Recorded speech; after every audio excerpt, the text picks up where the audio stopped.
Hi guys, I hope you're all doing well and staying safe during this trying time. I'm Zane Vickery. My partner is Max Warnicki. Today we'll be reviewing two different papers involving UPLC and GC methods in forensic toxicology, specifically looking at drug compounds by blood analysis.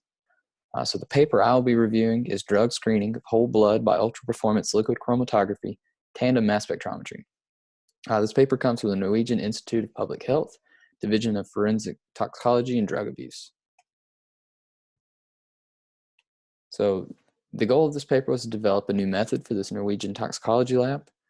They came up with a new method for the analysis of blood samples through a new reverse phase ultra-performance liquid chromatography method with tandem mass spec, or MS2, as the detector. Today we will look at some of the results of the experiment, and we also look at the future direction or what's next for them. Okay, so first off, the need for an all-purpose method. All right, so this Norwegian toxicology lab analyzes about 4,500 driving under the influence of drugs cases, about 1,700 autopsy cases every year. So that's a lot of testing to be done in 1 year. They have a few different methods for different types of drug analysis. They have an EMIT screening method that stands for enzyme multiplied immunoassay technique for opiates, cocaine, and cannabis. They have an LCMS already in place, screening for benzodiazepines. Benzodiazepines, also called benzos, are a class of agents that work in the central nervous system and are used for a variety of medical conditions. They act on specific receptors in the brain called gamma aminobutyric acid A receptors. Benzos attach to these receptors and make the nerves in the brain less sensitive to the stimulation. Overall, it has a calming effect on the body. They are prescribed to treat anxiety issues and used as a muscle relaxer. They are among some of the most abused drug classes in the world. On the top right of the screen is the structure of a benzodiazepine. On the bottom right of the screen is a picture of Xanax. It is one of the most common benzos prescribed by physicians. So after benzodiazepine, they also test for Z-hypnotics and other tranquilizing drugs. They can't run these through the EMIT screening method because the limit of quantitation, or LOQ, and limit of detection, LOD, are not as sensitive as they need to be. So often low doses of them would get missed by an EMIT screening, so a false negative might occur for the test. Most of the DUI cases sent to this toxicology lab involve benzodiazepines in combination with alcohol or illegal drugs. So having a reliable way to quantify and detect these compounds was of vital importance for them. That way they could hopefully get a method that covers a broader range of compounds. Of course, the results had to be validated, so the data was reanalyzed with a known conformational gas chromatography mass spectrometry method to compare the results of the experiment. So instrumentation, let's go through that first before we get too far into it. They used a Waters Acuity UPLC system with an Acuity HSS-T3 column. This column is ideally suited for reverse phase method. So as we know, reverse phase LC generally elutes the most polar compounds first, followed by the less polar compounds. Sometimes we run into the problem of resolution of peaks of polar compounds not being very good. The polar compound peaks don't always separate, so the bases of the peaks sometimes run together. Of course, having low resolution is not a very good thing in separation science, so there are things to combat that. End capping is a process of bonding the residual silanols with smaller reagents that can fit in between the large C18 chains. This specific C18 column has been through an end capping process to help with peak shape around neutral pH conditions. It is a low ligand density column, which means that the analytes can more easily access the pores and not get blocked by bulky side groups. So this helps balance the retention of polar and hydrophobic molecules without the need for ion pair reagents. So the mobile phase composition. This method called for gradient elution at a flow rate of 0.5 milliliters per minute with 100% methanol for mobile phase A, and then 10 millimolar per liter aqueous ammonium formate for mobile phase B. So for the mass spec, like I said earlier, they used tandem mass spec as a detector for this method. They used a Waters Premier XC tandem mass spec, and they used Z-spray electrospray as their ionization source. It was ran in positive mode. So you may ask, what is positive mode? Well, it really just means that the ions formed are positive ions, not the negative ones. So tandem mass spec is often used for biomolecules. And after the molecules are eluted from the chromatography column, the mobile phase is removed, and analytes are passed to the mass spec. So the first mass spec is used like normal to find the mass to charge ratios of the ions in the sample. Once through the selected ions of a particular mass to charge ratio, can get ran through the mass spec another time, thus giving more mass to charge ratios of the fragments. This helps identify and separate ions that have very similar mass to charge ratios through the first run through the mass spec. So that process is sometimes called multiple reaction monitoring, or MRM. This illustration in the bottom right shows the process. The ABCD plus ion is selected by the first mass spec. It then dissociates down to two different pathways, I'm sorry, forming AB plus or CD plus. The ions are selected sequentially by the second run through the mass spec and then detected. So in the experiment,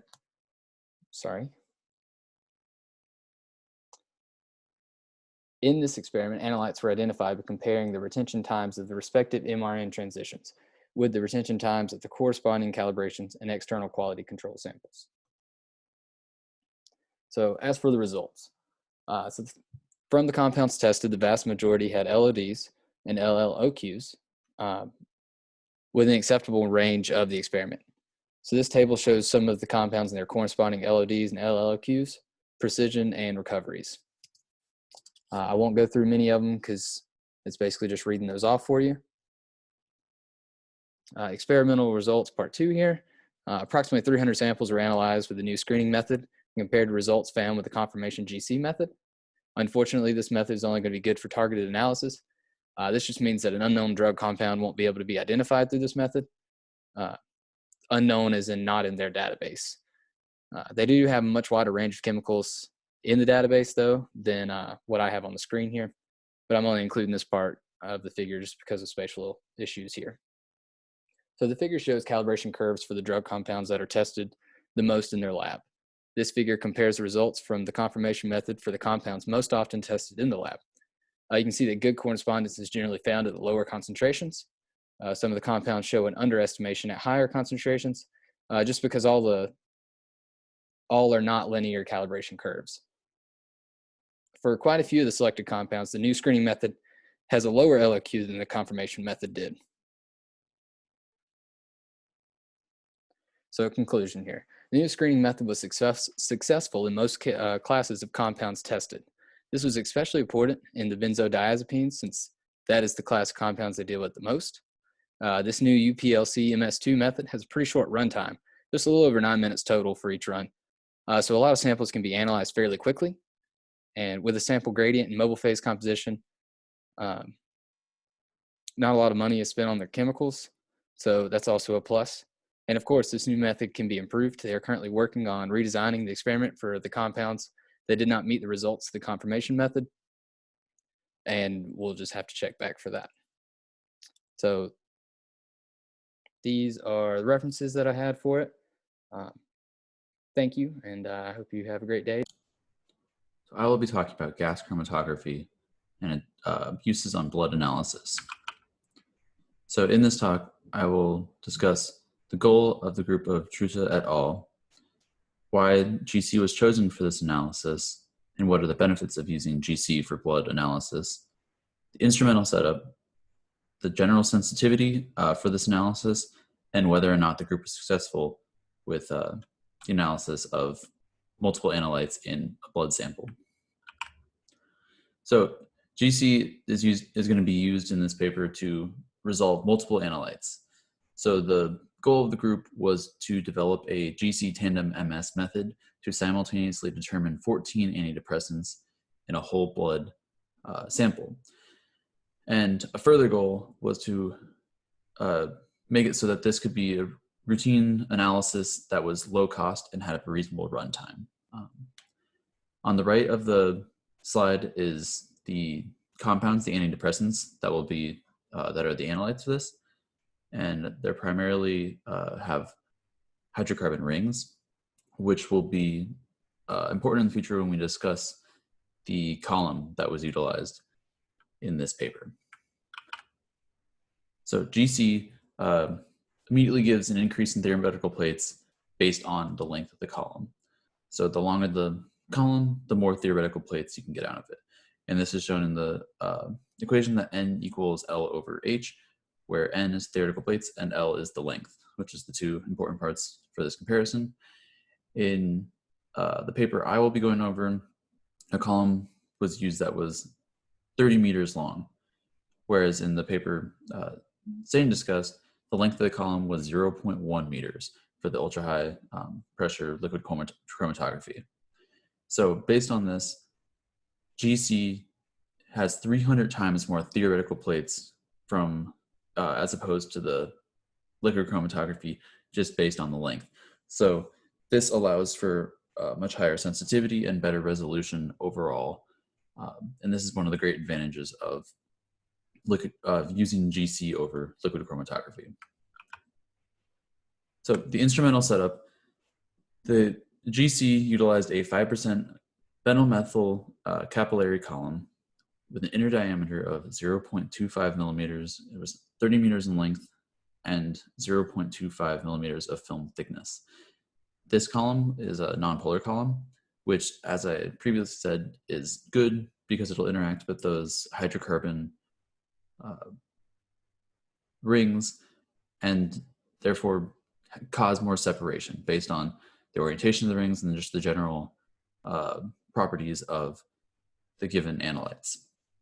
The mobile phase chosen was helium, and this is good when comparing to hydrogen and nitrogen because mass spec is the detector, so we need a non-combustible mobile phase, and that's why helium over hydrogen. And then helium is also just non-reactive when working with the analytes and has a better diffusion coefficient when compared to nitrogen because of the smaller nature of the helium compound. And then for the injector port, a split slash splitless injector port was chosen. And in a splitless injector port compared to a split injector port, there's less sample loss because there's no pressure being sent to the waste port, instead only going through into the column. So this makes it so there is still the option that if there's an overflow, it goes into the waste, but it primarily is going into the injector or into the column from the injector, but keeps a more tightly packed kind of sample volume going into the column, as opposed to just putting either all in the column or a split, which has too much sample loss. And then for the detector, a mass spec, a tandem mass spec is used, and it was operated in electron impact ionization mode, the EI mode, and for the collision gas, argon was used. For the final analysis, the mass spec 1 was in selected ion monitoring mode, SIM mode, and prior to the final analysis, a mass to charge ratio was chosen based on the full spectrum that was unique to each analyte, each antidepressant, and this allowed that after the first collision, this mass to charge was allowed to go through to the next mass spec, and this was able to improve the analysis and remove any unwanted analytes that came from the blood, because this is a very complex mixture of for the analysis that we're looking at both 14 analytes, and it's not a pure mixture of those 14. There's other things that we need to get rid of, or that the group needed to get rid of in order to have a successful analysis on these 14 analytes. And having the first mass spec choose, filter out certain mass to charge ratios to go on to the second mass spec aided in this process. And the final ions were collected and identified using a NIST MS Search 2.0 library. So the sensitivity of the measurements, both limit of detection and lower limit of quantification were well below the typical amounts that are administered therapeutically. And the limit of detection was determined to be 3.3 sigma, and the lower limit of quantification was determined to be 10 sigma. And so on the table on the right, the amounts administered and what are considered toxic and lethal are given in milligrams per liter, whereas the limit of detection, lower limit of quantification, and linear range are all given in nanograms per milliliter.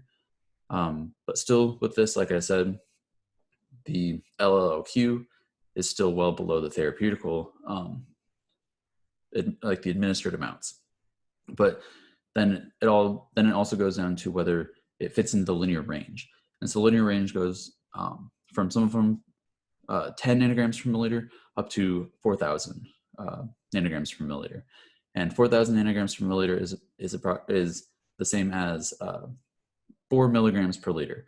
So the linear range encompasses all of the therapeutic amounts that were being analyzed and the toxic amounts being analyzed, but not all of the lethal amounts that were reported fall within this linear range. But even without that, it would still be able to be qualitatively analyzed. It would still be able to be determined, but could not be quantitatively determined because of this. So overall, this method has good sensitivity and will be able to appropriately determine the amounts of each of the compounds in a typical use scenario.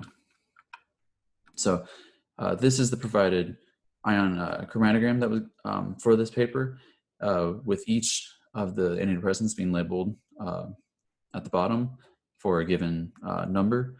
And for the most part, there is good baseline resolution between the peaks, except for there's two sections around 8 to 9 minutes. There's a group of peaks, and between 13 and 14 minutes there's another group of peaks that does not have baseline resolution and therefore is a concern for overall analysis. And even though these peaks did not reach baseline resolution, the group claimed that the method was considered specific, selective, and with suitable identification capacity for the antidepressant's determination in blood. And the reason this was achieved, this could be achieved, is because the analytes had the differentiated ions that I talked about before with the mass spec, that even though they're coming on at the same time, the mass spec was able to filter these off, and it had the specific mass to charge ratios that could then be identified going through mass spec 1 and then fractured, and the corresponding ions, the fractured ions, could be then analyzed with the mass spec 2. So even though the chromatogram didn't have baseline resolution for the intensity and the counts, it was still able to be determined using the mass spectrometry. And all of these followed evaluation criteria guidelines that are given by the World Anti-Doping Agency, the Society of Forensic Toxicologists, the International Association of Forensic Toxicologists. So overall, in this paper, analysis was successful. The method that was utilized for the GC tandem mass spec is capable of determining multiple analytes effectively. These measurements were sensitive enough to measure the amounts of therapeutically given drugs, and these were given for antidepressants, but it is reasonable to believe that similar drugs, both antidepressants and other therapeutically given drugs, could be determined using gas chromatography tandem mass spec, as long as the molecular weight was below about 400, which is usually the higher end of the molecular weights that can be analyzed using gas chromatography. So overall, I hope this presentation helps give you insight regarding the advantages and disadvantages of ultra-high pressure liquid chromatography and gas chromatography. Thank you.